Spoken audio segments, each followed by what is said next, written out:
Okay, don't forgive me for not wearing a shirt.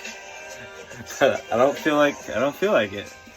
So I'm gonna read you what I have written for my book so far. I think this will be kind of like a stepping stone / milestone with actually getting this thing completed.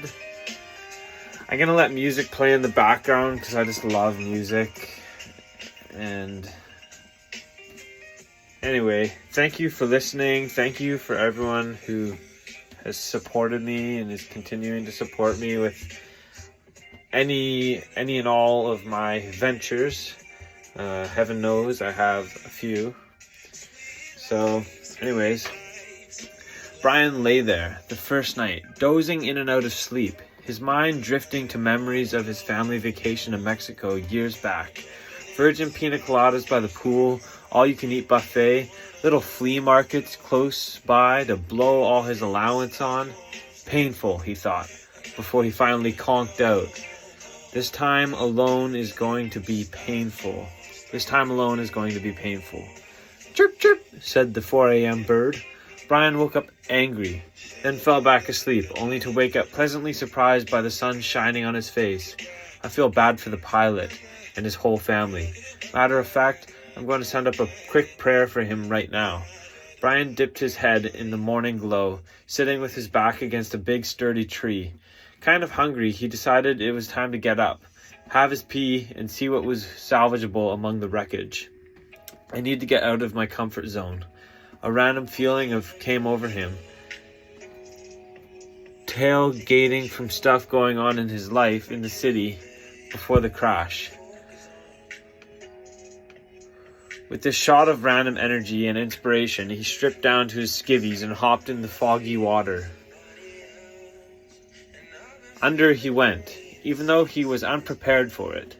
His thoughts weren't perfect so as to feel proper before taking the plunge, but he did it anyway. He blasted out of the water, feeling incredibly refreshed, and almost wanted to blurt out loud that he's doing something with his life. All the while, his conscience was still reminding him that only 400 feet away was a deceased pilot sitting in the cockpit of the tattered bushcraft.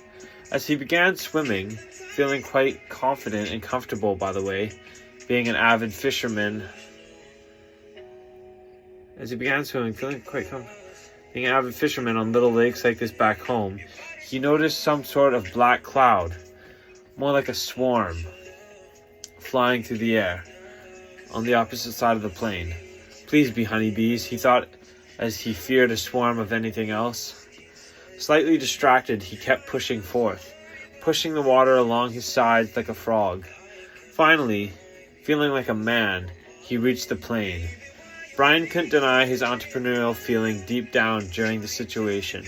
Imagine how much I could impress people with this story. Imagine the little life I can piece together for myself while I'm here. Almost feeling guilty for having such hero-like fantasies.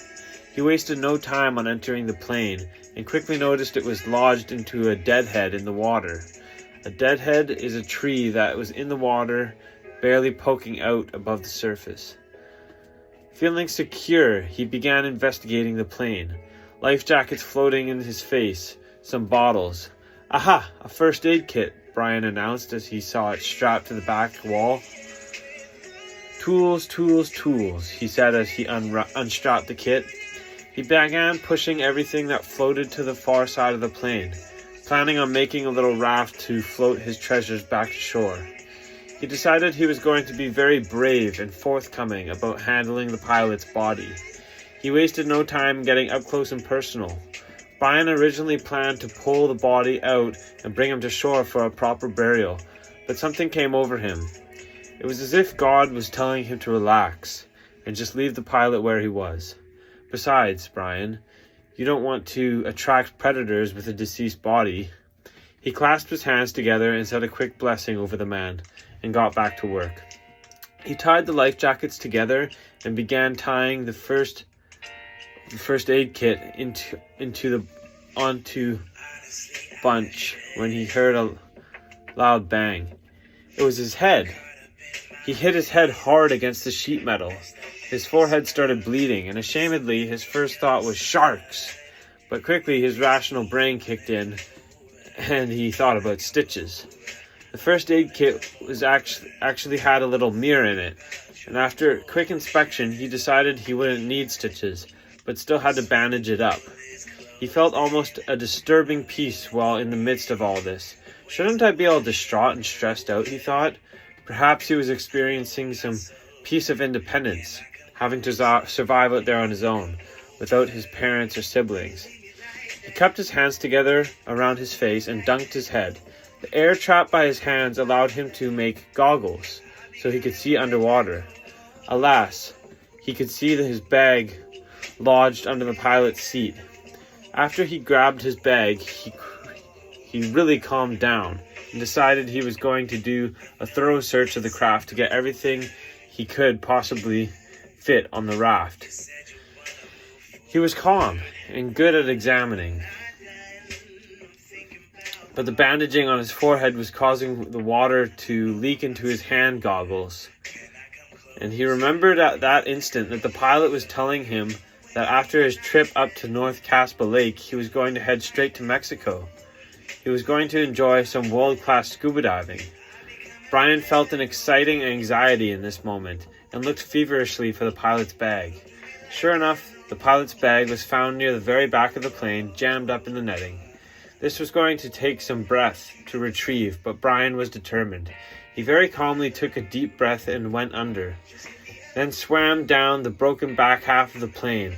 A little rush of adrenaline hit him when he struggled to get the bag free, but he did get it. With ease, he swam back up and grabbed onto his raft, standing on one of the seats. He searched the bag feverishly and found not just goggles, but a snorkel too. This will come in handy. His raft was at maximum capacity with the 2 bags, so he decided he'd take the long swim home. At this point, he was now cold. His feet were starting to go numb, but he pushed on. Again, like a frog, but this time with the raft. Magic flooded Brian's mind as he walked up to his remarkably nice beach. Look at the tree where he spent, and he looked at the tree where he spent the night. Imagine if they found me as a spearfishing alpha caveman. Imagine how cool I would look. More thoughts that Brian considered intrusive because of how silly they were. Brian smiled. At least I have an imagination.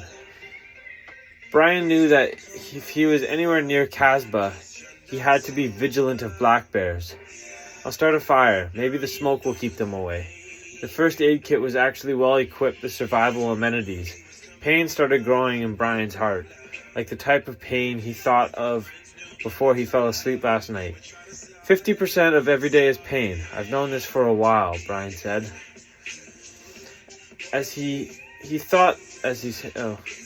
The magic Brian was feeling started to fade. He started to feel pain. Then suddenly a bee stung him right on the butt. Ouch, he exclaimed, getting up off the life jacket raft. Jumping and prancing around like the Keebler elf, he grasped his buttocks and nodded his head in pain. Now this is real pain. He couldn't help but think as enduring this terrible experience. I forgot about the bees, he thought, as they brought a sense of magic back into his situations. Bees, at least now I know for sure they are honeybees. Honey, he thought to himself in a Homer Simpson voice. Starting to get hungry now, he dug deeper into the survival pack to find a flint block. Now to gather firewood. Tough times don't last, tough people do, he said to himself as he duct-taped a knife to the end of a stick. Time to gather wood. He was situated on a little peninsula that allowed wood to be pushed onto shore. Much of it wet, he lugged it over to his beach site. His teenage mind quickly fantasized about having a bikini beach party where he would be the center of attention, but this fantasy faded as his butt started to hurt again. He limped around, 400-meter radius of his site, grabbing every bit of firewood that he could. Centered, he said out loud. I want to be centered. Perhaps I should focus on being the most centered person in the world by the exact middle of the rest of my life. Now, feeling better, Brian could not help but think about food. He wished it was easy to spear fish, but he knew it was going to be a daunting task. At this point, he realized how incredibly thirsty he was. He was tempted to drink straight from the lake, but he was paranoid, so he grabbed a pot from his bag, filled it with water, and decided it was time to start a fire. The flint was hard to use, but he got the fire started. He boiled the water, drank it, and didn't like how the water tasted, but he focused on the health benefits of simply consuming water. Brian enjoyed every last bite of the fish. He did crave some fresh cut fries though, fried right in a pan of oil on the fire. Come to think of it, I wouldn't mind some mushrooms and onions sautéed in a pot, and a can of corn cooked right on the fire in the can. He ate the entire fish and didn't feel bad about it, knowing full well these lakes were chock full of pike and even bass and trout. So long as I don't break my fishing rod, he thought. He decided he was going to add walking into his daily routine, pacing even, planning lots of things, even though he was still on his first day there. I need to build a shelter now. This is serious, he said to himself. He grabbed every big chunk of driftwood off the beach and began snapping pine boughs off all the black spruce around him. He worked up a sweat in the summer heat and had to dunk his head a few times.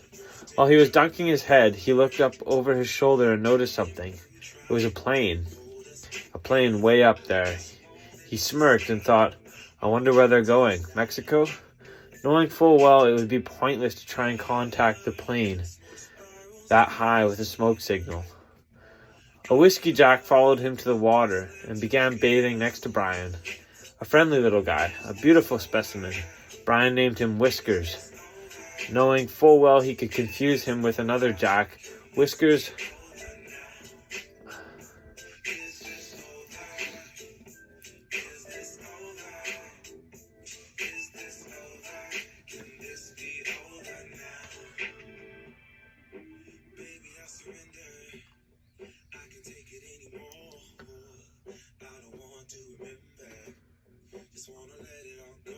Brian wondered how often he was going to have dinner with his siblings, once or if he ever got back to them.